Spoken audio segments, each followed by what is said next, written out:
secret ways your city is trying to control your behavior. I'm not a conspiracy theorist. I know there's a lot of people that are really into conspiracies. They post videos on it, blog posts, they tweet about conspiracies. I don't really care. But take a look at this. Number one, this article claims that the city actually puts up fake cameras for a cheap method to keep people from doing naughty things.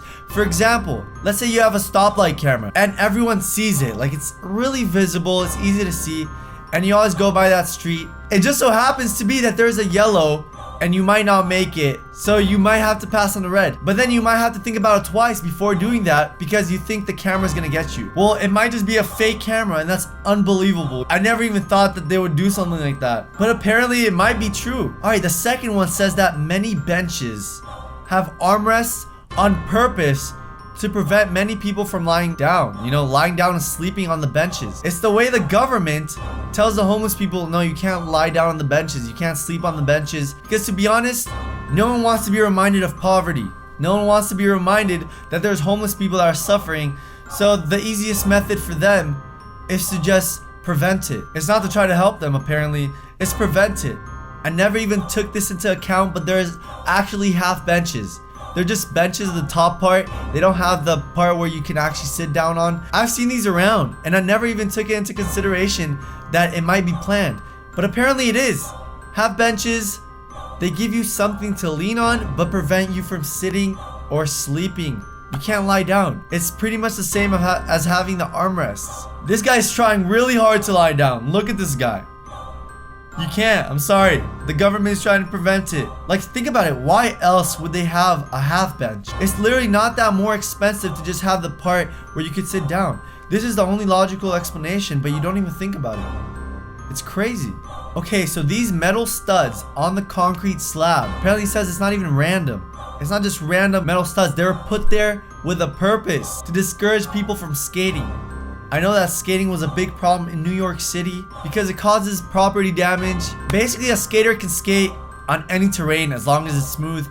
So concrete is really smooth, and the only way to prevent it is by putting these metal studs. A skater cannot skate because the wheel is going to get caught in these metal studs. What other purpose do these metal studs have? They don't do anything. That is crazy. Here's another example of the metal stud that's used. It has no purpose but to prevent skaters. Or I guess people from lying down on the benches too, not just skaters.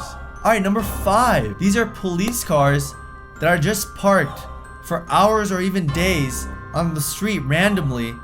And it says here, they leave them on purpose standing around just so you can be reminded there's a police presence, so you don't do anything stupid or illegal. Because it's true. For me personally, when I see police or a police car, I get a little scared. I just want to make sure I'm doing everything right so I don't get in trouble.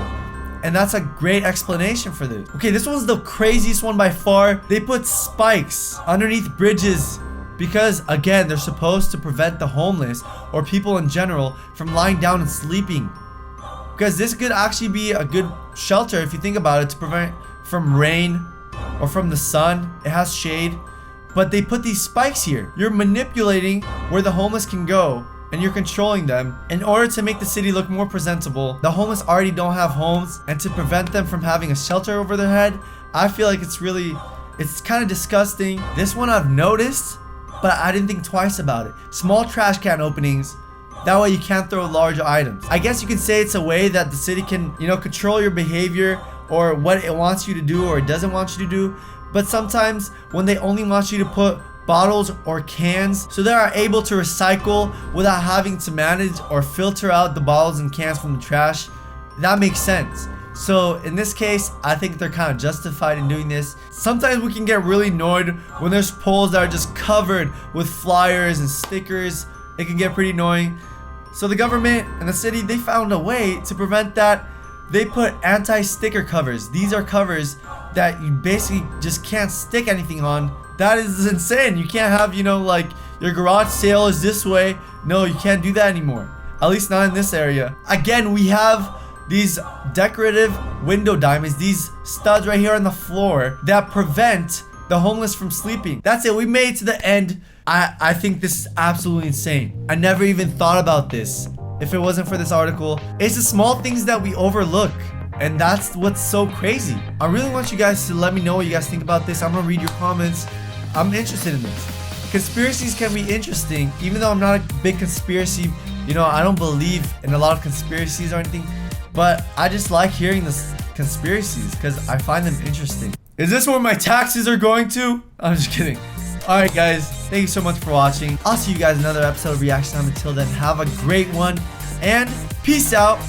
Why did I go down? Peace out.